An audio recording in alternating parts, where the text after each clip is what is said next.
Bonjour madame, bonjour messieurs. Voici les dernières informations qu'il faut retenir au sujet du décès de Martinez Zogo, notre collègue de regrettée mémoire, c'est ainsi qu'on dira désormais.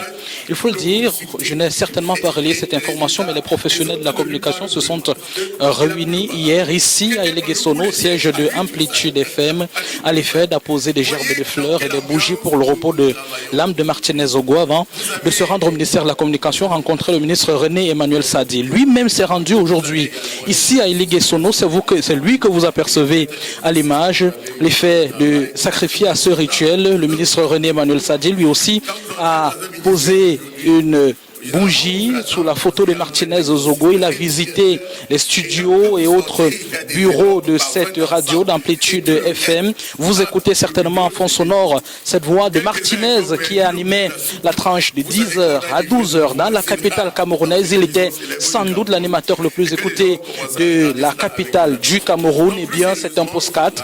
Vous ne l'écouterez plus jamais. La dernière fois qu'une émission a été produite ici, c'était dimanche et c'était pour annoncer le décès de Martinez Zogo.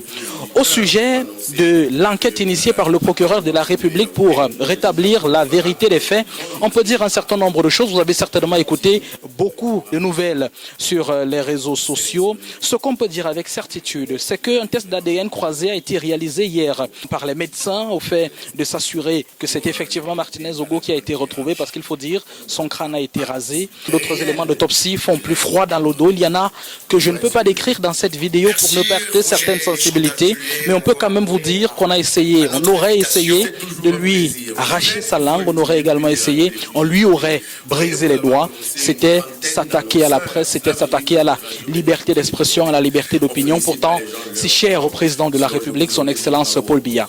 L'enquête initiée par le procureur de la République se poursuit ici à Amplitude FM, c'est silence radio, mais vous pouvez compter sur nous pour continuer de relayer les informations relatives à son décès. Il faut le dire, c'est la stupéfaction, c'est la peur, c'est l'inquiétude, c'est aussi un peu de culpabilité.